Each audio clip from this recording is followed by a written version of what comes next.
Hey everyone, I'm here today taking a look at the G.I Joe Classified's Action Man figure from Hasbro. Comes in some really nice retro looking packaging, very 90s Action Man.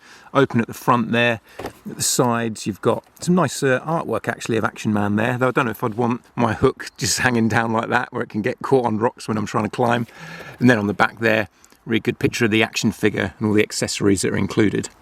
Though the box doesn't actually say it's G.I Joe Classified series, it just says it's from the makers of G.I Joe Classifieds, but it is basically a Classifieds version of Action Man.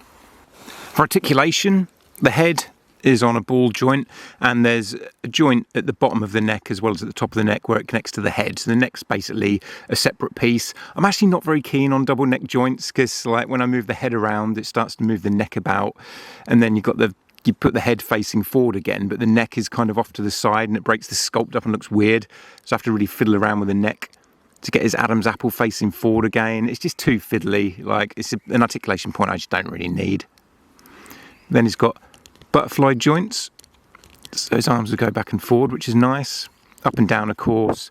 Swivel where the bicep connects to the shoulder. Double joints at the elbows. Wrists will spin around. And on his left wrist, it will kind of bend forward and backwards at the joint, whereas on the right wrist, it bends inwards and outwards at the wrist joint, which gives you a bit of a variety on how you want to have him holding his gun. I find it quite handy having one wrist that bends forward and one that bends inwards. It's got the ab crunch, as well as a ball joint at the waist as well. Legs go up and down, forward and backwards, and they're on a drop joint as well. It's their cut at the thigh there, so they'll swivel round. Double knee joints, another cut at the boot, and then the feet will pivot from side to side and go forward and backwards. So, you know, what you'd expect from a G.I Joe Classified's Marvel Legends style figure.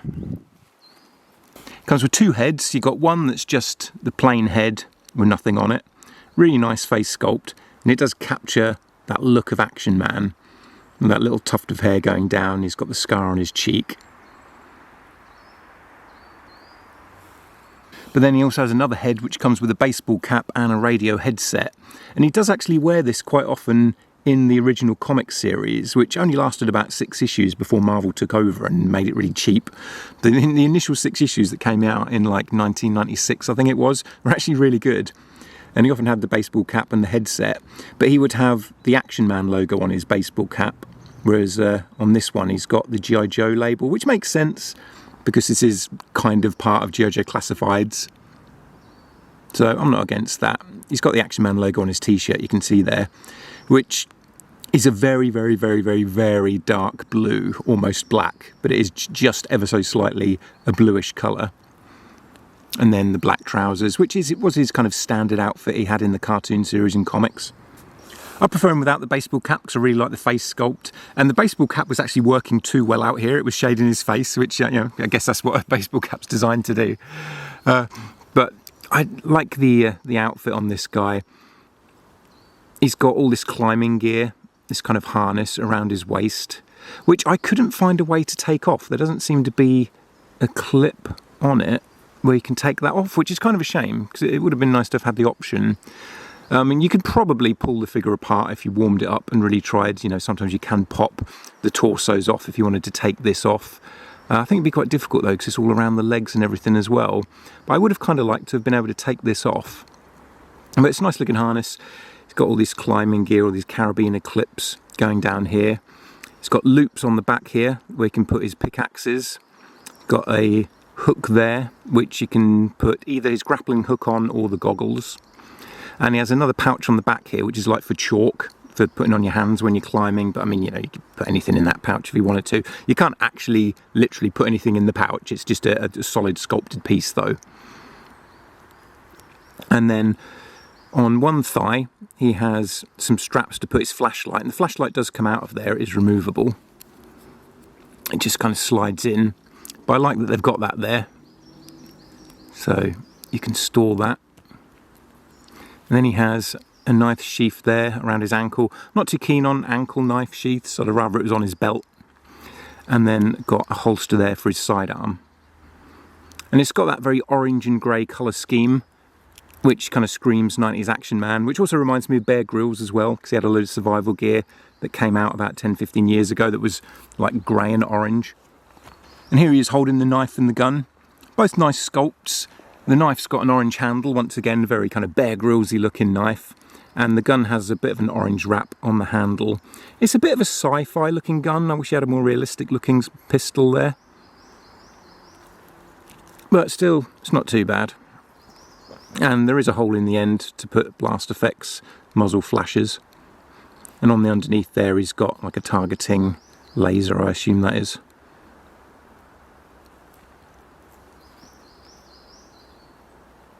And here are his two climbing tools, kind of pickaxe, ice axe type tools. And they are actually two separate sculpts, because one of them has some wrap sculpted on the shaft there, which is painted grey, which the other one doesn't have. And I mean, they didn't need to do that. They could have just given us two that were exactly the same. So I kind of like that they put that little bit of extra effort in just to differentiate in them. So there's some ever so slight extra detailing on one than the other. And here he is with his machine gun. It's quite a nice sculpt. The magazine is removable. You can pop that out of there and it just slides back in. And it's a bit fiddly purely because the shoulder strap gets in the way. And that's the one thing I don't like about this gun, is that the shoulder strap is pretty solid. So you can't really get it out of the way. It just gets in the way, and you can't use it to put the gun over his shoulder because the shoulder strap is so solid. You can't really maneuver it. So it's pointless. It just gets in the way, really. Like if you're going to put a gun strap on the gun, make it a more soft, flexible plastic so that you can actually use it. There is a hole in the end of that as well, so you can put a muzzle flash in there too if you've got some blast effects. And because of the articulation, you can hold it in both hands, which is nice. You can get him in a good pose, like a natural pose holding it. And he has these goggles which will stretch over his head. You can't really get them on the head with the baseball cap and the radio set. It's just like too big for them to stretch over. But on this head that doesn't have anything else on, the goggles will stretch over. And he comes with a bit of orange rope as well that goes around his torso there. Though this is a bit too big, like I wish it was tighter, would fit a bit tighter around his waist, because it very easily slides down his shoulder like that and just ends up kind of getting in the way. It's a bit irritating. Like, I wish it was a little bit tighter. Maybe if it came unplugged, like have it tighter, but then have a bit unplug so you can just put it round there and clip it around. If it would be too tight to slide over him if it was shorter than this. But as it is, yes, I like it in theory. It's cool to just have some rope, because I do like when figures come with accessories outside of just guns and knives and grenades. It's nice seeing them with other survival gear like rope and like a flashlight like this guy comes with, an entrenching tool. Like I wish he came with a water canteen as well, actually. It might sound like a boring accessory, but it's the kind of thing I like these sorts of figures, military and survival figures, to come with. Speaking of which, here he is with his entrenching tool, which, you know, basically a little shovel, which has got an orange handle and then a silver bit on the end there for the actual shovel part. And then he has this grappling hook, which is orange as well, which has some actual black string wrapped around it. And then he comes with a rucksack, and we've seen this rucksack a few times before. It has the pegs on the side, one that you can attach his gun to, though the peg was a bit too thick and I had to shave a bit off to get the gun on there. And then on the other side, you've got the entrenching tool. And this is a nice rucksack, you know, it's got some nice detailing with the texturing and all the pouches. He's got the Action Man logo on there again. And once again, it's a very Bear Grylls kind of looking rucksack with the grey and the orange colour scheme. But shaving that peg down a bit means that I can also get the grappling hook on there, which I prefer over the gun. I like having his tools all on the rucksack like that. So you can put the grappling hook that side. I know a lot of people probably aren't going to want to start shaving bits of plastic off, which is completely understandable. But it's just for my personal taste. I like being able to put the grappling hook on there rather than on his belt. Then he's got his entrenching tool that side. So I like that you can kind of incorporate some of his survival equipment onto the rucksack. The grappling hook will also go on that hook on his belt there. It just looks a little bit clumsy to me. Like personally, I wouldn't want a grappling hook like that swinging about on my belt and jabbing me in the thigh while I'm hiking or climbing or whatever. But you can put it on there if you want to. Here he is with the flashlight in his hand, and it's got some lovely detailing on it. I don't know if I'm going to be able to get it on camera because I just can't get the focus close enough. But it's got so many details, like the battery compartment at the bottom where it unscrews is all sculpted in, and all around the lens, even the on-off switch. because I've had a flashlight like this before, so like I can compare it to the real thing, and it's spot on. Really nice sculpt work. I like his wristwatch as well there. It's got the British flag on it. I love that with this figure you can get all of his accessories attached to him in a way that feels practical and not just overloaded and messy. Like you've got his sidearm in the holster on the side there. You've got these little pickaxes, ice axes that go in the loops on his belt. You've got the goggles, which will go on this hook here. Even though I think that hook is for the grappling hook, I think it just looks too clumsy having the grappling hook on there. Just too messy, and I wouldn't want a grappling hook stabbing me in the thigh. You've got his flashlight there. You've got the knife in a sheath on the belt there. Got the rope round his waist, the gun fitting in his hand, even though I'm a bit disappointed the gun won't go over his shoulder with the strap. And then on the rucksack here, the entrenching tool and the grappling hook. So everything goes on there nicely. And just to give you some idea how long that string is, and you can put it through the loop on the front of his belt there, and I've then wrapped it around his wrist and his hand too, to get him to hold on to it, to get him in a pretty cool climbing pose.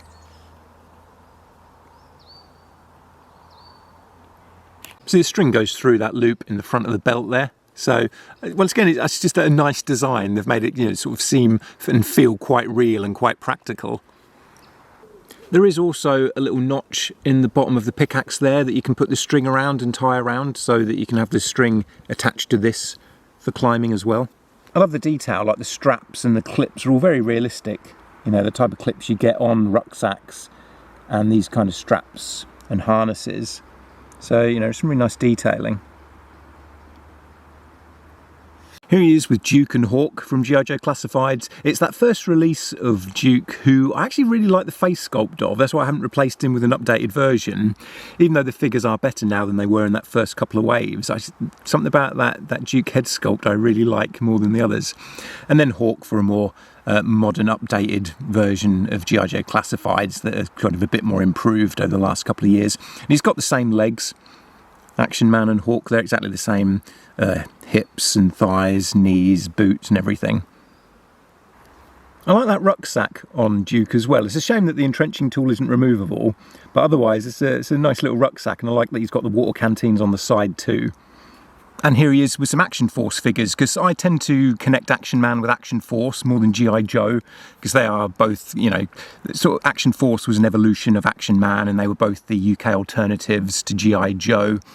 And also, you know, we've got Desert Rat here from Action Force, who is actually a YouTuber who reviews toys, and he's done some great videos on the Action Force and Action Man in particular franchise and history of Action Man. So if you're interested in more Action Man and what he's all about, you know, go and check out Tony's videos, i.e. Desert Rat here. He's called Analog Toys. I mean, that's the dream, isn't it? To have an action figure of yourself. As an action figure collector, I would love to have an action figure of myself in G.I Joe or Action Force. And in the Action Man cartoon, he was actually a member of Action Force. And it's not a bad cartoon, actually. It came out, it was kind of a 90s version of G.I Joe. I think it's reasonably underrated. I don't think many people are that aware of it. It wasn't a big thing, but it's really not a bad cartoon. Got a very 90s feel to it. And one of the things I like about this figure isn't just the 90s nostalgia that it has awoken in me, but the colour scheme reminds me of a lot of Bear Grylls outdoor survival gear, which had that grey and orange colour scheme going on. And this stuff came out about 10-15 years ago when Bear Grylls was really popular and Gerber released a load of outdoor survival tools and gear and stuff. And even though I'm not a massive Bear Grylls fan, I am a big outdoor adventurer. I love going camping and hiking and climbing and stuff like that. So I quite like that this figure, if you wanted it to, can just be an outdoor adventurer. He doesn't have to be a soldier or an action hero. You know, he can just be someone who's, you know, going out hiking and climbing and camping with all this outdoor survival gear. So I just kind of connect with the figure. It's almost like having a representation of me, even though it doesn't look like me. But I like having a general outdoor adventurer action figure. Which is, funnily enough, one of the reasons I didn't like 90s Action Man. Because when I was a kid, I wanted Action Man to be in his camo gear with machine guns and stuff like that. I didn't like the whole outdoor adventurer with rollerblades and stuff like that. But now I kind of appreciate him just being an outdoorsman, going out and, you know, camping and climbing and enjoying himself. And like I say, the grey and orange gear on Action Man here just screams kind of Bear Grylls survival gear now. Like I've got a water canteen and a knife here from the Bear Grylls range, and you can see it's got the grey and the orange. So thanks for joining me for this look at the Hasbro Action Man figure, created by the team behind G.I Joe Classifieds. I really like this figure. It's really fun to play around with. It's got a nice load of accessories. A few minor nitpicks, like I wish that orange rope around his torso would hold on a bit tighter. I wish the strap on his gun was more flexible so he could actually use it to put the gun over his shoulder. And I kind of wish you could take this climbing gear off of him as well. Maybe there is a way to do that and I'm just missing it, if anyone knows how to. But the only way I can see to do it is to actually like start popping legs off and stuff, which I don't really want to do because it's not really designed for that. Yeah, it'd be nice if they'd just put some clips on so you could take all this stuff off if you really wanted to. So let me know what you think of this guy. Are you going to pick him up? If you're a fan of G.I Joe Classifieds, have you any interest in Action Man? Because I don't know if the 90s Action Man was actually sold in America. I always felt like it was a really British thing, like it was that British version of G.I Joe, so I didn't imagine he was sold in America, but maybe it did branch over there. Anyway, thanks for watching, and I'll catch you again soon.